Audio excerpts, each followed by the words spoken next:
Bueno,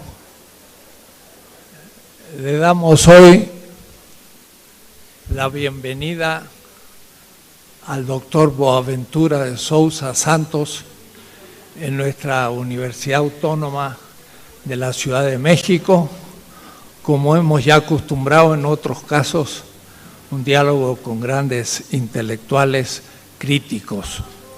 Yo creo que la verdad Boaventura no necesita introducción, es demasiado conocido, pero querría solo decir que es profesor en la Universidad de Coimbra, que fue la más prestigiosa y es de todo el Portugal. Y como él le gusta decir, él es también del sur de Europa. Y esta parte de Europa mediterránea, que a veces está hoy en más crisis y que fue declarada por Hegel, cuando Hegel dice que Europa propiamente es el norte de Europa, que era Alemania, Dinamarca, un gran imperio, e Inglaterra. Y por lo tanto el Portugal de alguna manera era el sur.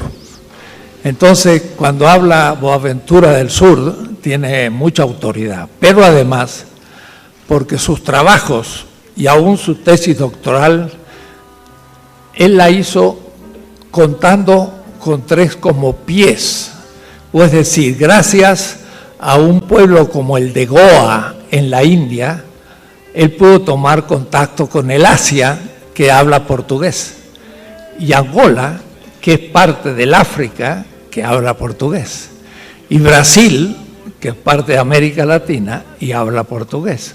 Es decir, el portugués tiene la ventaja de tener gente de su propia lengua en Asia, África y América Latina. Y por eso es realmente un intelectual universal del sur. Y en sus libros tiene muchas experiencias del Asia, tiene y nos muestra experiencias económicas, políticas y demás del África y de América Latina, ni qué decir, tiene una experiencia extraordinaria. Pero además de ser profesor en Coimbra, también es profesor en Estados Unidos, de tal manera que está en dos mundos muy distintos, acostumbrado a hablar en auditorios completamente de otro tipo en cada caso. Entonces hoy lo escucharemos hablar, que hable durante una hora o lo que quiera, un poco más. Le haremos algunas preguntas y luego abriremos también al público presente para que le hagamos algunas preguntas. Pero debo decirle que hoy ya tuve una conferencia a la mañana y yo le pedí por favor que no nos dejara, y entonces la verdad es que accedió a hacer una segunda conferencia en el mismo día, y por lo tanto les pido un gran aplauso porque para él no es fácil.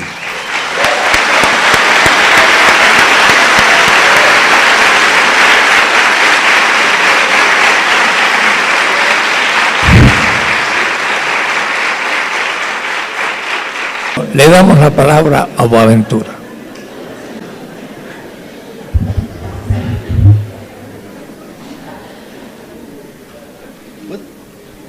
Buenas tardes a todos.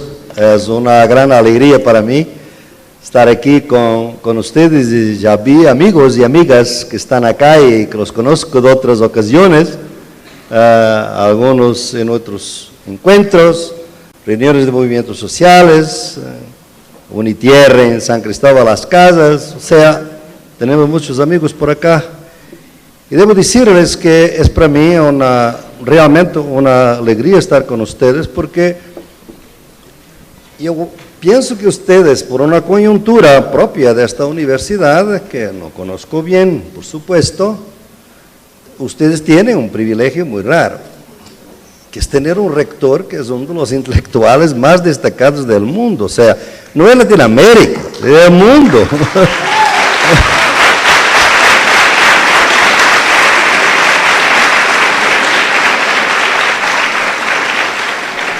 Esto es rarísimo, normalmente los rectores son burócratas a lo mejor, ¿no? Pero por eso estoy aquí y quería decirles que voy a dedicar mis palabras al pueblo Birrárica y a su lucha en defensa de los territorios sagrados de Viricuta, en San Luis de Potosí. Una lucha con la cual estoy muy solidario y estoy pidiendo en mis charlas de México a la solidaridad nacional y quizás internacional para una lucha muy dura que está desmantelando, amenazando los territorios sagrados de este pueblo. Entonces, para ellos siempre estoy con pensamiento en ellos, obviamente no solamente en ellos, pero con ellos porque su lucha es una lucha en que estoy ahora intentando de trabajar, de ver cómo podemos crear alguna solidaridad internacional, visibilidad que impida este saqueo de los recursos naturales, porque es apenas un caso y miles de casos que tenemos desde el norte al sur hasta la Patagonia, que es el nuevo saqueo de los recursos naturales, que es la nueva forma del neoliberalismo en este continente. Y los pueblos indígenas y campesinos están en la frente de esta lucha porque están a ser masacrados, desplazados, violentados, amenazados. Brasil es un caso terrible en este momento, con muchas decenas de líderes indígenas campesinos muertos, asesinados en la zona de la agroindustria y también en la zona de la minería. Y por eso son las mismas grandes empresas que trabajan en este continente y en África. Así, no se sorprendan si voy a hablar también de los campesinos de Mozambique, con quien también trabajo. Tuvimos reciente una reunión muy larga, muy buena, con campesinos y movimientos de Brasil y de Mozambique, que están explotados, saqueados por la misma minera, por la misma compañía minera, que es una multinacional brasileña llamada Vale do Rio Doce. Entonces, al decir estas primeras palabras, las hago con una intención muy fuerte. Es que hoy por la mañana en la UNAM tuvimos un debate donde participó también el profesor Dussel, que fue un debate interesante, pero con algunos problemas, con una de las personas que estaban en el debate, el profesor Eduardo Subirats, que al final ha dicho lo que yo pienso que caracteriza la epistemología del norte y donde nos debemos empezar la descolonización del pensamiento, si queremos. Es que al final él ha dicho, bien, mi diferencia entre el señor Santos es que mi proyecto es un proyecto intelectual y su proyecto es un proyecto político. Yo me quedé así un poco, ¿no? Porque esta distinción entre lo que es intelectual y lo que es político es de la matriz misma, del pensamiento hegemónico, en este y en otros países. Quizás esta universidad puede ser, obviamente, una semilla de algo distinto, donde podamos ver que son dimensiones distintas, por supuesto, pero que no podemos de ninguna manera separarlas de esta forma, como a unos que hacen la política y otros que hacen la inteligencia, la intelectualidad, y este es un modelo que finalmente es un modelo dominante todavía hoy. Y ese, a mi juicio, es lo que debemos empezar. Yo voy a empezar y trabajar hoy con ustedes, y después en el debate podemos trabajar otras cuestiones que vengan a vuestro interés. Lo que estoy pensando es que lo que debemos pensar y transformar nuestras teorías críticas y prácticas políticas a través o a partir de la última ola de movimientos de protestas en varias partes del mundo.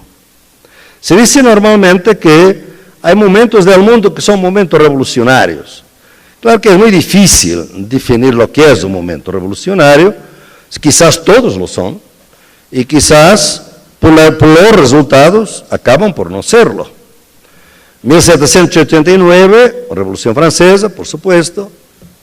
1848 es considerado una gran ola de revoluciones. 1917, 1968, 1989 y ahora 2011, 2013, donde tenemos el movimiento que llamamos, o que se llamó Primavera Árabe, el movimiento de los indignados, el movimiento en Grecia, Portugal, España, Italia, el movimiento Occupy en los Estados Unidos, el movimiento Yo Soy 132 en este país, y por último las protestas en Brasil, desde junio hasta hoy, que están realmente convulsionando algunos aspectos que muchos ni imaginan que puedan ser afectados, como por ejemplo el Campeonato Mundial de Fútbol en el próximo año.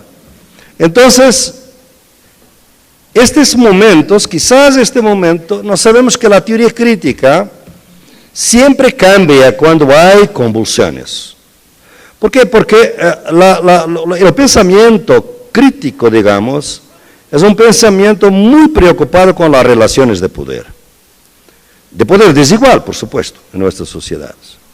Y por eso las convulsiones muestran nuevos aspectos de las desigualdades de poder que obligan a que los mejores, obviamente, los que no se quieren cerrar en sus teorías y que piensan que cuando sus teorías no son rescatadas por la práctica está errada y no la teoría. Entonces, para eso no podemos hablar, pero por los otros que están intentando de ver cómo podemos aprender de estas nuevas formas de protesta, que de alguna manera tiene en sí misma también la semilla de crítica a mucho pensamiento crítico, por ejemplo, la crítica de los liderazgos, de los voceros, la forma asamblearia de democracia que se ha constituido, etcétera, etcétera.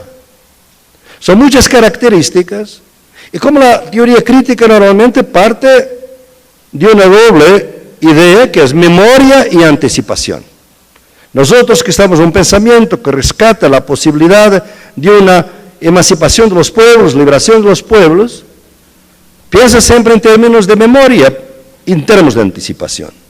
En términos de memoria, porque las sociedades son divididas normalmente entre dos tipos de personas. Los que no quieren recordar el pasado y los que no pueden olvidar el pasado. Y por eso la memoria es el inconformismo que rescata la posibilidad de no aceptar y no ratificar el presente. Porque el pensamiento hegemónico lo que hace es ratificar el presente. Y por eso necesitamos de crear un nuevo sentido común, que no rescate, que no naturaliza las injusticias, las opresiones, las violencias que se están cometiendo en este momento. Pero este pensamiento crítico es un pensamiento que se alimenta de anticipación.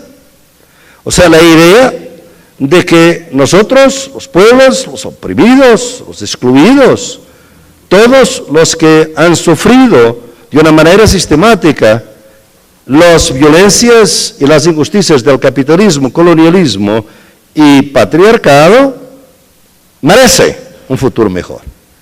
Tienen derecho a un futuro mejor. Su dignidad está en causa para que se críe ese futuro mejor. Pues hay una anticipación.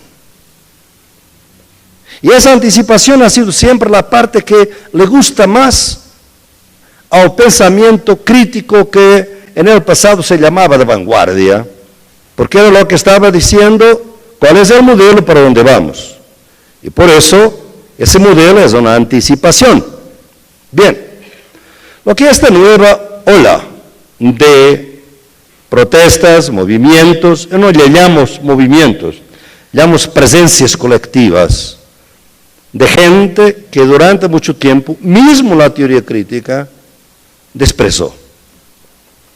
¿Por qué? Porque la teoría crítica, el pensamiento crítico, siguió mucho la idea y la teoría política que venía desde 5 países que en el siglo XIX construyeron una teoría, y ahora que se quiere considerar universal. Para ellos realmente lo importante era el sujeto político organizado. Organizado como clase, obviamente, como partido, como sindicato. Y la gran mayoría de la gente no era muy considerada, porque se consideraban los despolitizados. Y realmente toda la teoría se concentra en los que están politizados. ¿Y cómo organizar la politización? Pero no nos demos cuenta que la gran mayoría de la gente no está en partidos ni quizás en movimientos o organizaciones no gubernamentales. ¿Quiere decir que están despolitizados? ¿O quiere decir que las formas políticas dominantes no los seducen suficiente para poder transformarse en sujetos políticos? Yo pienso que hoy en día estamos a ver que mucha gente que se consideraba despolitizada, al contrario, encontró sus formas de politización. Pero, decir esto no es una aceptación romántica o incondicional de lo que está pasando, porque además es problemática en sí misma. Y el primer problema, claro, es saber si nosotros tenemos armas teóricas y herramientas para analizar con justicia lo que está pasando. Porque nuestras herramientas intelectuales son siempre un producto del pasado, no son un producto. Nosotros heredamos teorías, conceptos, ideas, y por eso más ese pasado que pesa. Por eso, de alguna manera, necesitamos de desaprender antes de poder aprender. Y este desaprendizaje es el primer reto de una universidad del siglo XXI. ¿Puede una universidad crear un programa para desaprender? Yo voy a ignorar que está aquí el rector, obviamente, ¿no? Porque este desaprendizaje es fundamental. Yo hoy por la mañana decía a los estudiantes, como he dicho a otros, que realmente nosotros enseñamos de la sociología, que los fundadores de la sociología son Karl Marx, obviamente, Max Weber y Durkheim. Pero no, si ustedes están estudiando sociología en Marruecos, por ejemplo, en Rabat, saben que un gran fundador de las ciencias sociales se llama Ibn Khaldun y vivió en el siglo XIV y nació en Túnez y vivió por varias partes del sur de Europa y del norte de África. Y su prolegómena de la historia universal, que además, Muqaddima, que está además disponible en español, publicado por hecho aquí en México, por Fondo de Cultura Económica. Es un documento fundamental para entender las sociedades contemporáneas.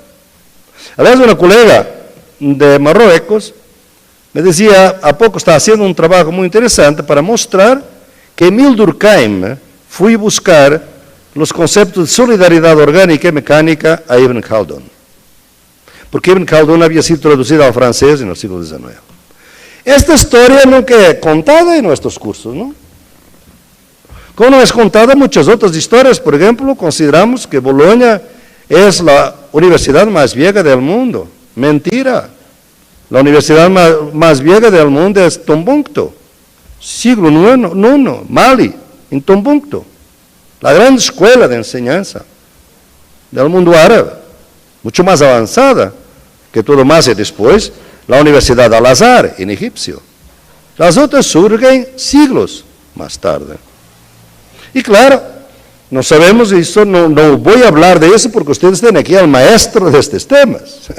¿Dónde fueron muchos de nuestros griegos, que consideramos la antigüedad clásica a partir de mediados del siglo XIX, dónde fueron a aprender? Muchos fueron a Alejandría.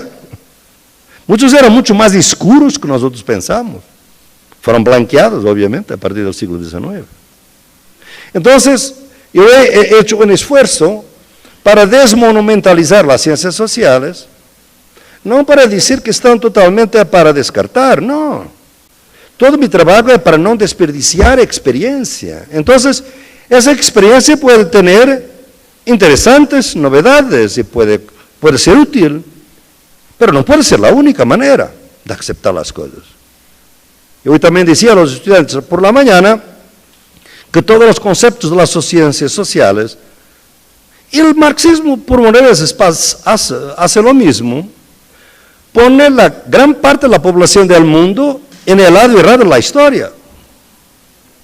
El concepto de comunidad y sociedad, Gesellschaft y Gemeinschaft en Túnez, que enseñamos en el primer año de sociología. Obviamente lo bueno, lo futuro es la sociedad, el pasado es la comunidad. Cuando él formuló esa teoría, casi todo el mundo era comunidad. La sociedad era una media dúcia de países en norte de Europa y Estados Unidos, quizás, a comenzar.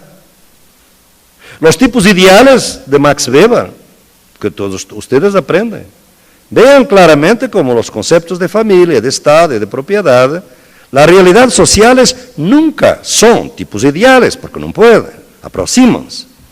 Pero realmente las sociedades occidentales están mucho más próximas de los tipos ideales que todas las otras. Entonces, el pensamiento hegemónico nos impide de representar el mundo como nuestro.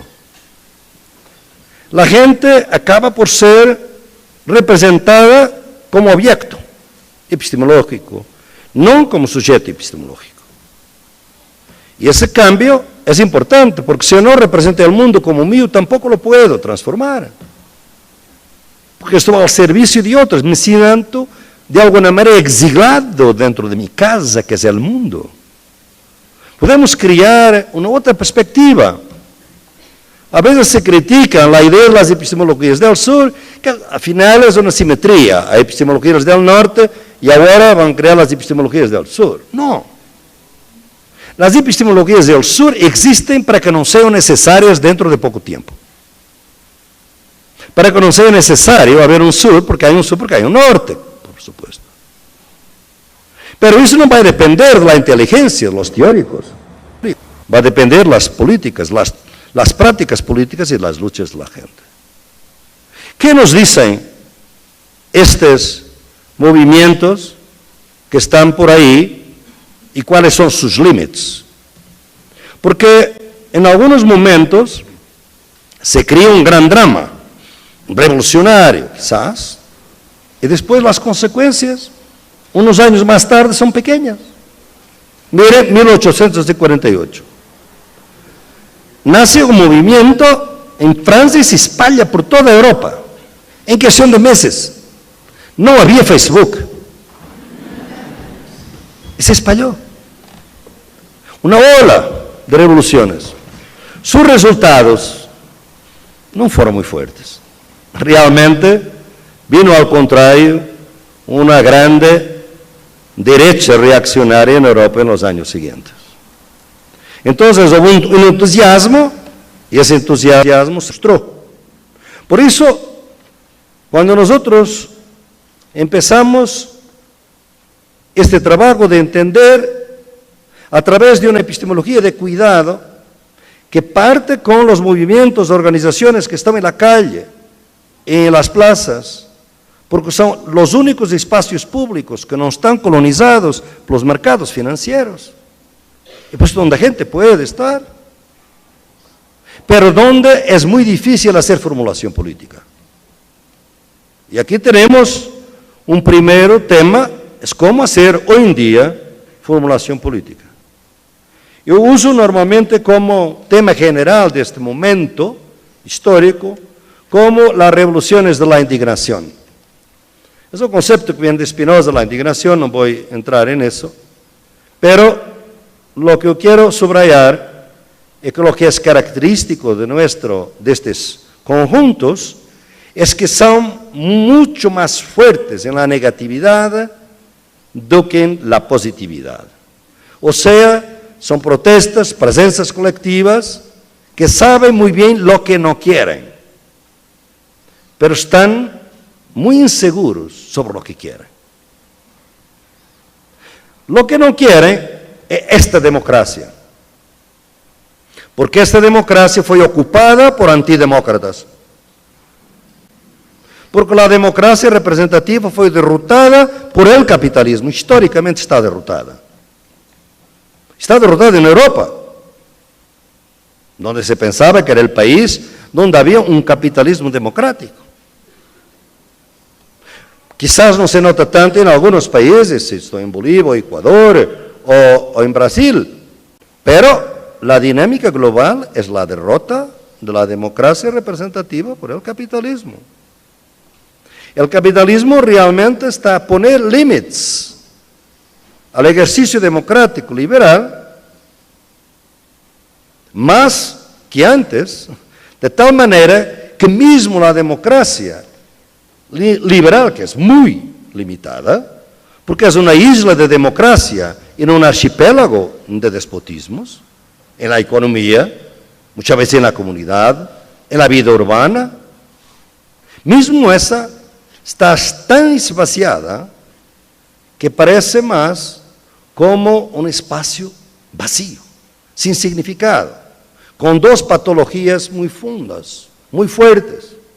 La patología de la representación, los representantes no nos representan. La patología de la participación, ¿para qué votar si mi voto no hace ninguna diferencia?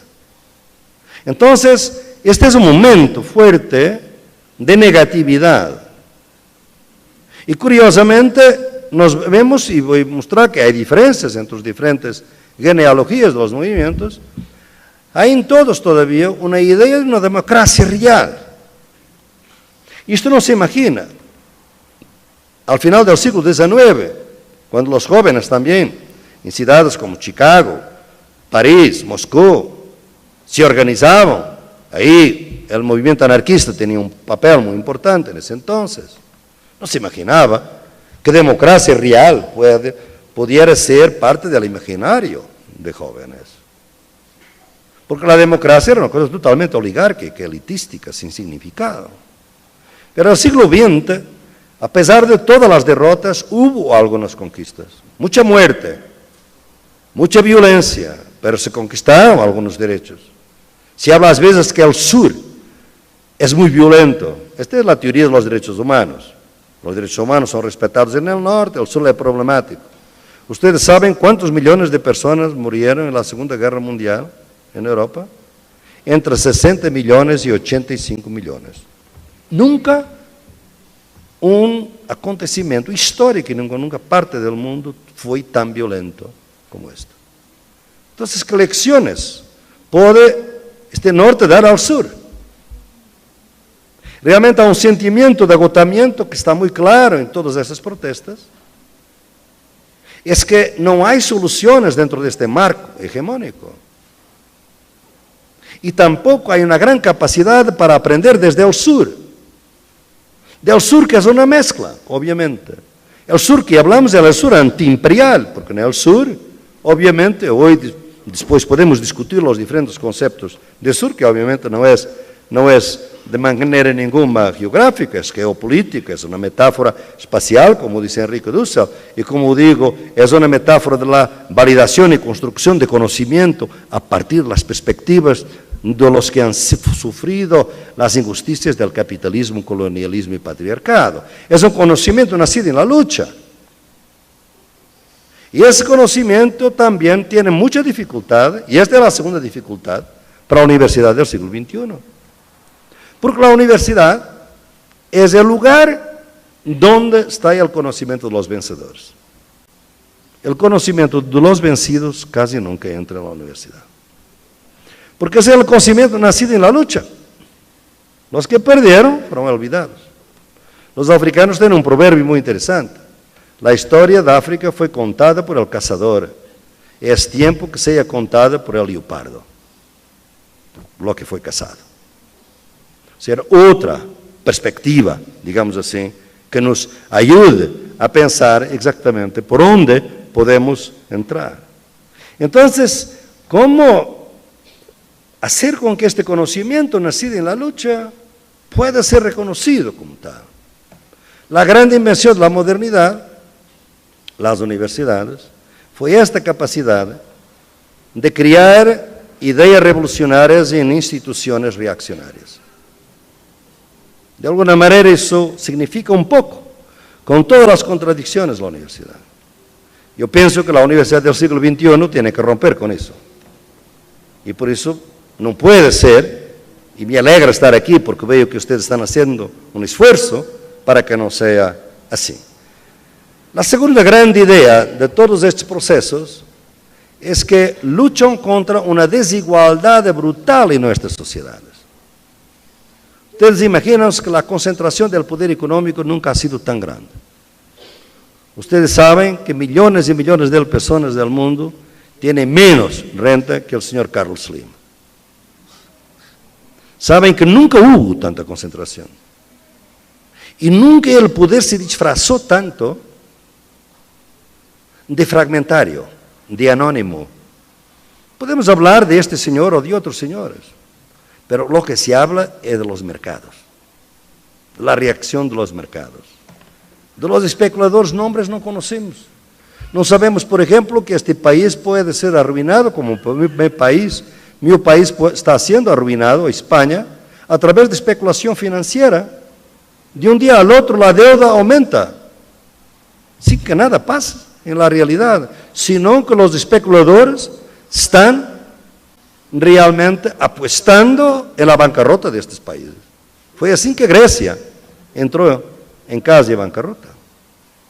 Claro, si los Estados Unidos no fueran tan importantes como son en el mundo hoy, imagínense cómo estarían los mercados con este apagón del gobierno federal de los Estados Unidos.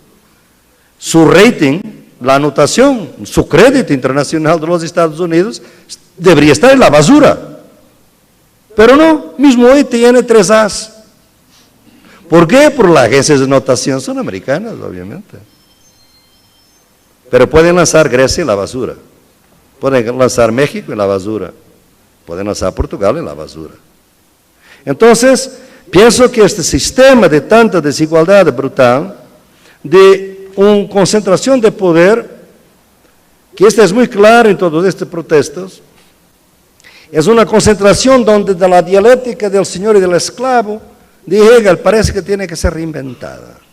Porque parece que es un poder que solamente tiene miedo de sus más íntimos, no tiene miedo de la revuelta popular, tiene miedo de los Snowdens, de la Chelsea Manning, pero no tiene miedo de la revuelta popular. Porque es un poder que se está separando, parece. Y la metáfora del poder, es lo que estoy escribiendo, los textos estarán disponibles en breve, lo que llamo la dronificación de la política. La política hoy son drones. Hay drones militares, obviamente, que como he dicho, acabaron con el heroísmo de la guerra. No hay héroes en esta lucha.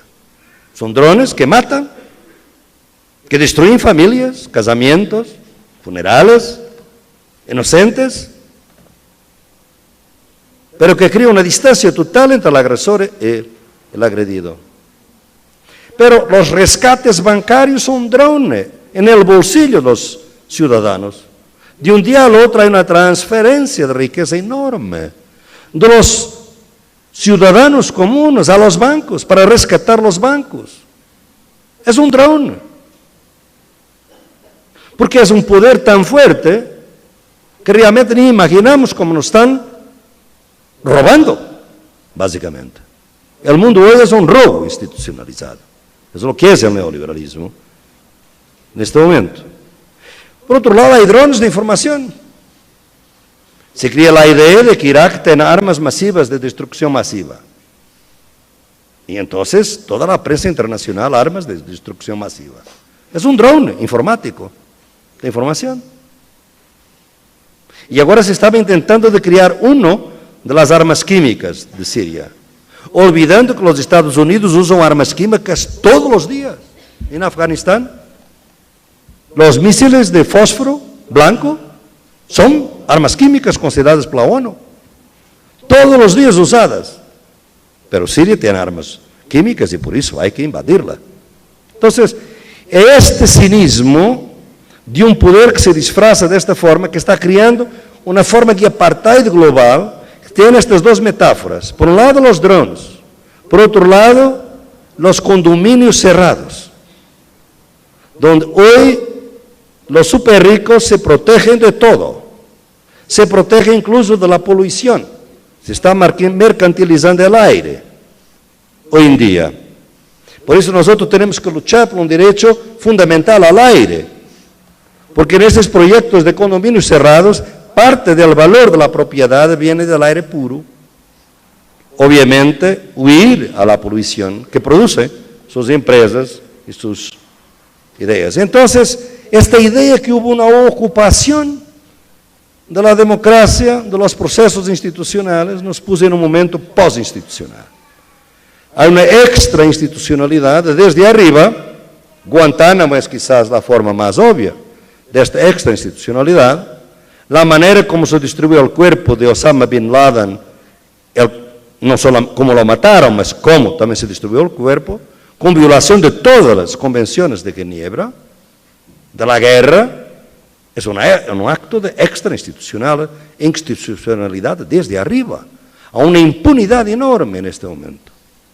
Es la ley del 1%, como dicen los ocupados. Entonces, esta idea de que hubo una ocupación que necesita ahora, obviamente, de estas instituciones, o ser eliminadas, o ser absolutamente transformadas. Por eso estamos en un momento que no es un momento de desobediencia civil, porque en la desobediencia civil se respetan las leyes, pero uno va en contra. De alguna manera, Gandhi era un poco eso. Hoy la desobediencia es política. Es una crítica de la legitimidad de las instituciones propias, jurídicas, políticas, institucionales.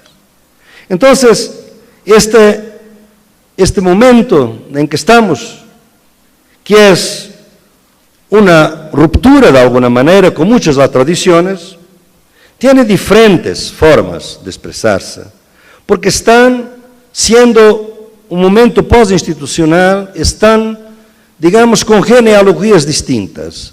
La primavera árabe y todo el proceso islámico son movimientos que nacen de las ruinas de los procesos nacionales populares. El mundo islámico tuvo, nacer fue quizás lo más interesante o importante en ese entonces, fue un primer intento desde el sur de pensar otra política con problemas quizás, pero fueron ellos, nacer fue uno de los que estuvo en el movimiento de los no alineados en 1955 en Bandung. Nacer, Sukarno, Nkrumah, Tito.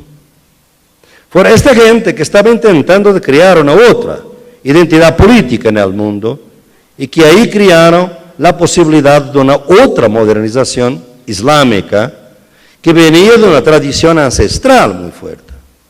Esos procesos fueron derrotados y los que están en las plazas hoy en el norte de África representan la ruina de esos procesos. E intentar una novedad otra. Los Occupy, de alguna manera, es la autorruina del neoliberalismo. De alguna manera, el Occupy está lleno de ideología neoliberal sin saber. Por ejemplo, su rehúsa a hacer demandas puede ser leída de dos maneras. Es un radicalismo total, una total deslegitimación de las instituciones. ¿Para qué hacer demandas? Porque las instituciones la van a robar. Esto suena, obviamente, a algún tipo de pensamiento anarquista que ustedes conocen muy bien y están representantes. Pero el otro lado de esto, que es noble, es la idea de que la presencia en sí misma crea un automatismo del movimiento que es muy semejante al automatismo del mercado. El mercado no hace demandas, el mercado invisiblemente va automáticamente gobernando la gente. Entonces hay aquí una autorruina del neoliberalismo, una fragmentación que quizás puede ser algo a pensar para el futuro. Los indignados del sur de Europa y el movimiento de Brasil tienen otra genealogía. Están en la ruina de la socialdemocracia europea.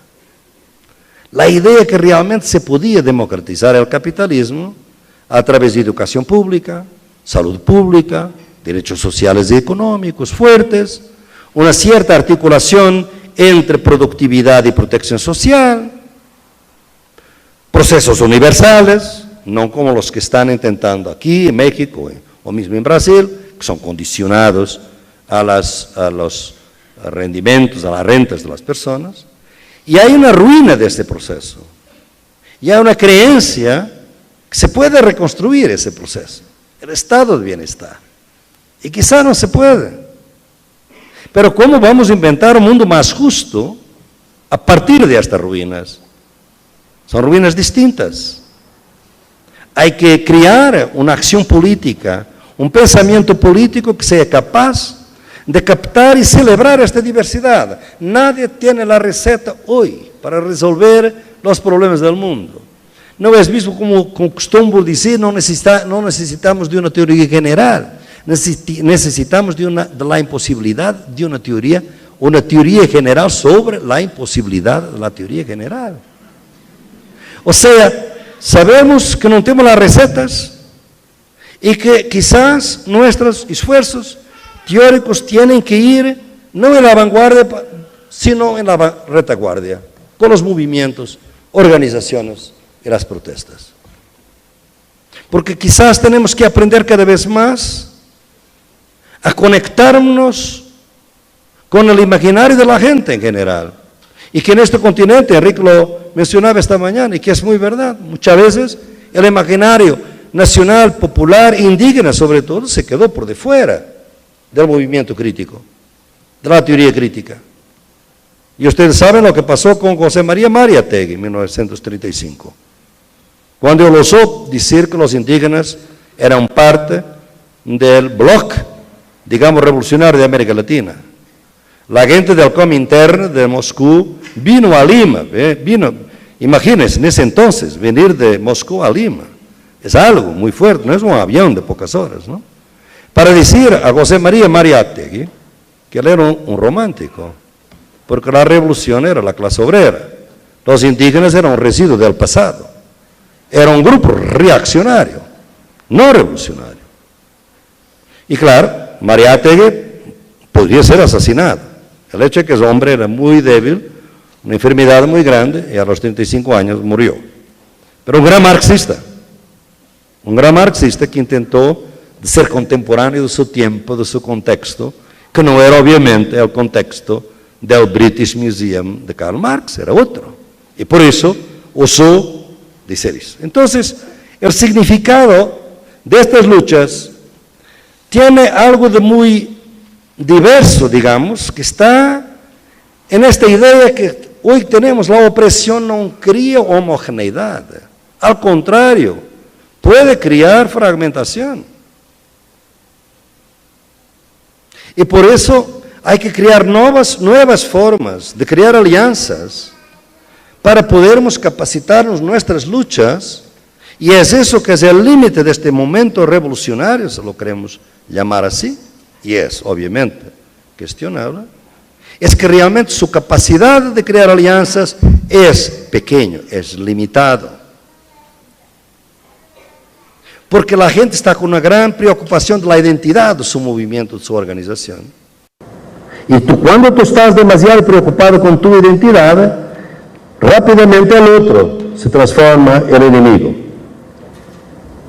Y el gran problema de nuestro tiempo, y pienso que es claro de este proceso, es que nosotros tenemos una capacidad enorme de polarizar nuestras diferencias con nuestros compañeros y compañeras, con los otros oprimidos, y una capacidad enorme de despolarizar con el enemigo.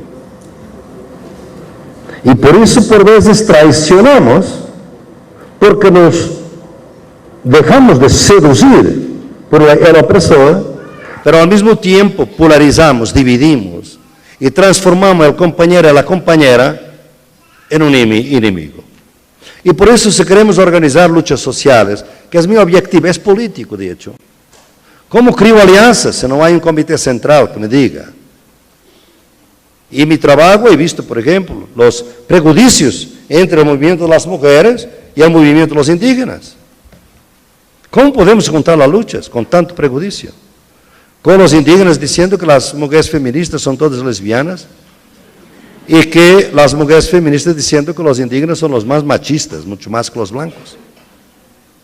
Estuvimos 2 días en Lima, conto esa historia en un texto, 2 días en Lima, en Perú, con los movimientos feministas blancos, digamos, y con el movimiento indígena, varios movimientos indígenas de Perú, para estudiarmos exactamente este prejuicios. Al final de 2 días, las conclusiones pueden ser obvias para ustedes, pero totalmente novedosas para la gente que estaba. El movimiento indígena acabó por saber, primero, que ni todas las mujeres feministas son lesbianas. Y segundo, que ser lesbiana es una orientación sexual como una otra. Y las mujeres feministas blancas acabaron por saber que había un movimiento indígena de liberación de mujeres indígenas, que además se rehúsan a declararse feministas y que no usan el concepto de igualdad, sino el concepto quechua de chachahuarmay. Chachahuarmay es una palabra que normalmente traducimos por complementaridad. Quizás es mucho más compleja do que eso. Y por eso, ver dónde están las diferencias y los prejuicios, para ver que no necesitamos de ser iguales. Un indígena va a ser indígena, una mujer es una mujer. El problema es saber que hay diferencias nuestras que nos impiden acciones colectivas. Hay otras que no. Podemos quedarnos distintos para seguir en la misma marcha.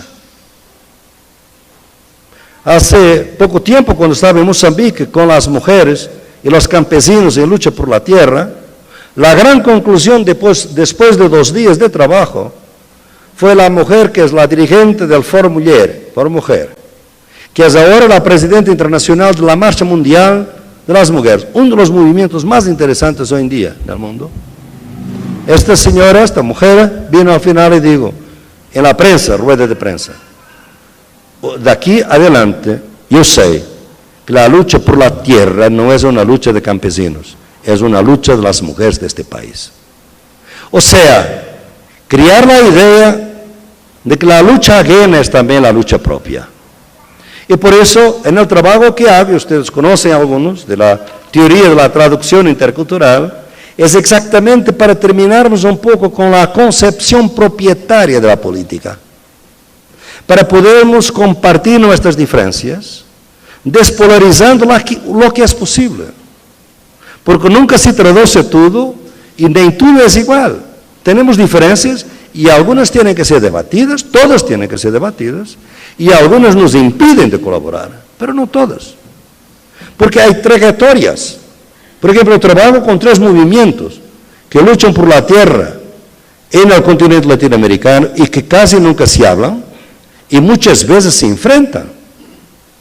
El movimiento campesino en lucha por la reforma agraria, el movimiento indígena por sus territorios ancestrales y el movimiento afrodescendiente por los quilombos, palenques.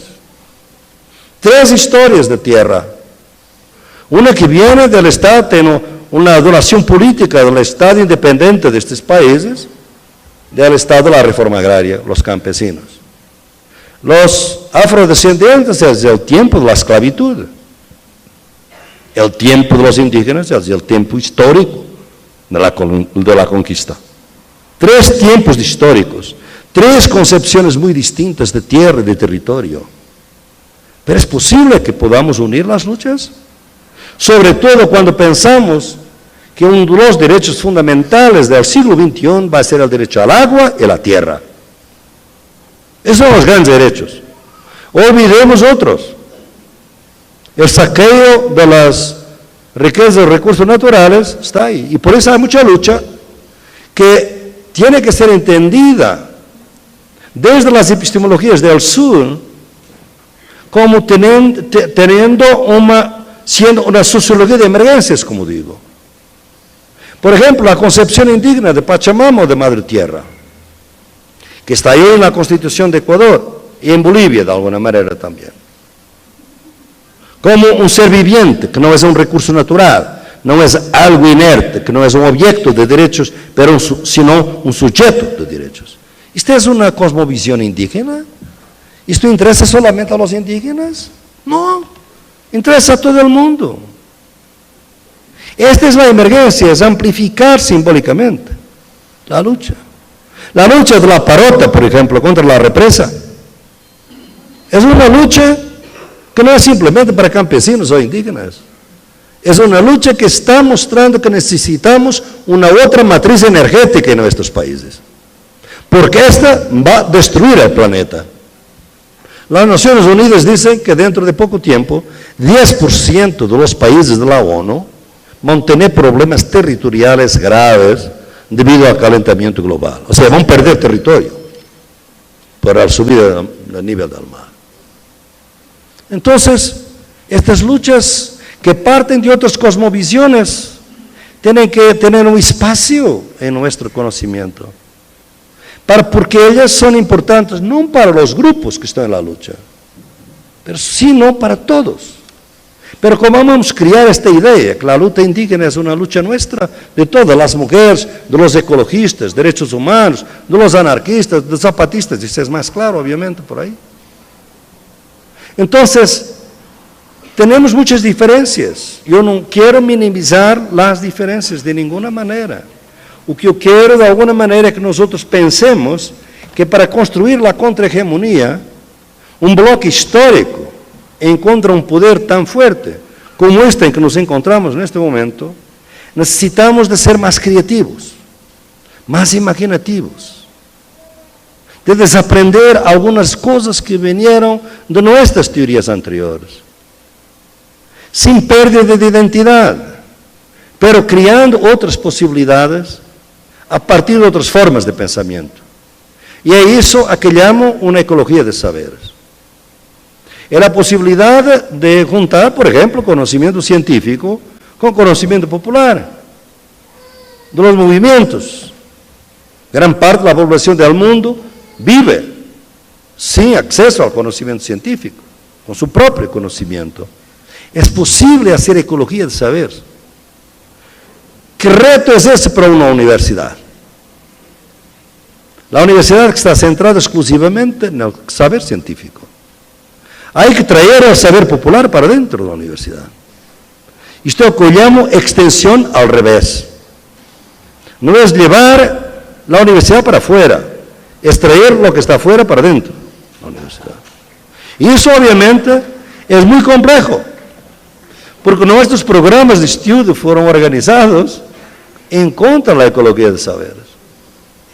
Por eso, de alguna manera, tendremos durante un periodo transicional de crear la contrauniversidad dentro de la universidad. Y quizás ustedes están interesados en ese proceso, y eso me parece interesante. Entonces, estos movimientos, estas presencias, parte de los límites es que no están capaces de entrar con toda esta riqueza del mundo, pero viven con una angustia, por veces no dicha, esta ausencia. O sea, saben que son ignorantes.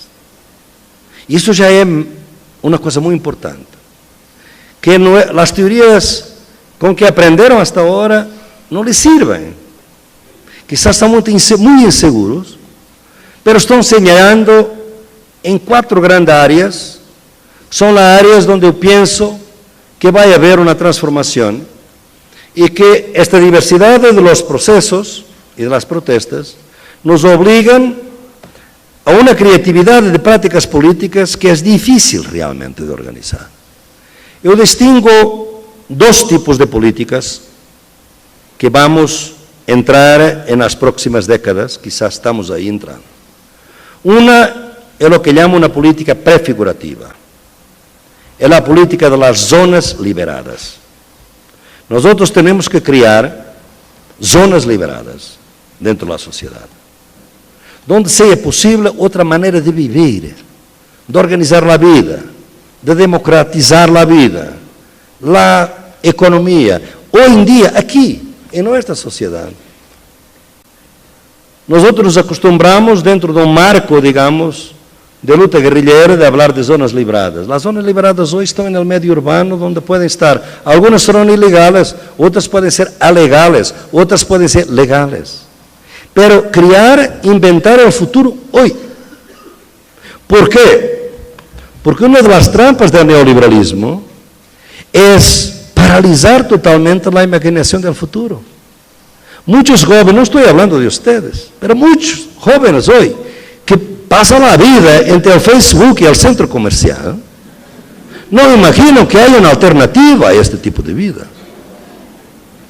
Por eso, las zonas liberadas son zonas donde podemos crear maneras de vivir no capitalistas, no coloniales, hoy, en varios aspectos de nuestra vida, que pueden tener una dimensión institucional, pero siempre instituyente. Digamos, nunca se pierde el poder instituyente. Claro que algunos lembran que aquí las zonas liberadas también se crearon y tienen un significado muy fuerte en México por todo el movimiento zapatista. El problema es que esa es una de las políticas, no me parece que sea la sola, la única que debemos seguir. Hay una otra que llamo la política reconfigurativa. Ahí es el debate que ustedes saben, cómo se podemos hacer lucha dentro de las instituciones. A mi juicio, de aquí adelante, nosotros vamos a estar en esta lucha reconfigurativa y transformar el poder para tomar el poder que no se puede cambiar en autoridad compartida. Para mí es por ahí. No es la oposición transformar el poder, tomar el poder, ustedes saben esa lucha. Es transformar el poder para poder tomar un poder nuevo que sea distinto de este poder que tenemos ahora. Y eso va a obligar a luchar con un pie dentro y un pie fuera de las instituciones. Un pie en la legalidad y un pie en la ilegalidad. Yo pienso que muchas de nuestras protestas, con la criminalización de la protesta social, van a ser ilegales en el futuro. Algunos lo son hoy. Leyendo los informes de la CIA se nota que la estrategia fundamental del futuro es desestabilizar las protestas por infiltraciones provocadores dentro de las protestas. Está escrito como estrategia global. Y nosotros por veces estamos un poquito ingenuos a lo que va a pasar. Infiltraciones es eso que nos vamos a tener. Por eso, las luchas van a tener una dimensión legal y una dimensión ilegal. No digo necesariamente violenta, pero ilegal. Entonces, las zonas liberadas de alguna manera son dos pies en la ilegalidad, quizás. Las luchas reconfigurativas son un pie legal y un pie ilegal. Dentro y fuera del Estado. Dentro y fuera del derecho. Creando nuevas legalidades. Yo estaba luchando, porque estaba con esta lucha ahora con los Birarica. Ellos usan todos los medios políticos, obviamente, y jurídicos que tienen a la mano. La Parota tiene una cosa muy interesante, porque eran campesinos y terminaron indígenas. Para poder tener acceso a la consulta 169. Y después, como la consulta no era vinculante, usaron el derecho agrario mexicano para decidir en asambleas decisiones vinculantes. Mire, la creatividad de este proceso. Diferentes leyes, derecho propio, derecho del Estado, ilegalidad, renovación de la identificación. Por eso nos dicen, cuando nosotros trabajamos con el movimiento indígena, que son los ancianos los que luchan por la identidad indígena. En este caso, la Parota es muy curiosa, ustedes que los conocen, o que conocen. Fueron los jóvenes que reivindicaron la identidad indígena, no los ancianos. Porque era una identidad política, de alguna manera instrumental, como una herramienta, digamos, de lucha. La identidad como herramienta de lucha. Y reinventaron su identidad para esta lucha. Y esto pienso yo, es lo que estamos pensando hoy en el mundo, de muchas formas, con mucha creatividad. Quizás no vamos a tener éxito, quizás hubo transformaciones importantes en Ecuador y Bolivia que en este momento están en peligro porque constituciones avanzadas están siendo desconstitucionalizadas, por así decir. El caso de Tipnis y Bolivia es un ejemplo. El caso de Yatsuni y Tete, dos luchas en que estuvo involucrado, que están derrotadas, por así decir. Una carretera que va a atravesar el Tipnis y obviamente la exploración petrolera en Yatsuni y Tete. Son dos violaciones totales de lo que está en la Constitución de estos países. Por eso, no podemos tener una actitud romántica. Nos cogemos las luchas, estamos en las luchas que podemos hoy luchar con las herramientas que tenemos, quizás reinventando otras, a partir de las que tenemos. Y es por eso que las 4 grandes áreas que estoy mirando como siendo las que donde esta reconfiguración se da, son primero democratizar la democracia. la democracia que tenemos no es democrática. La Constitución de Bolivia dice que hay 3 formas de democracia: representativa, participativa y comunitaria. Entonces, necesitamos quizás la democracia representativa, pero solamente si está con la participativa y la comunitaria. Ahí quizás esa democracia sea más real, sea una democracia que derrote al capitalismo y que no, al contrario, es derrotada por el capitalismo. La segunda área es desmercantilizar la vida,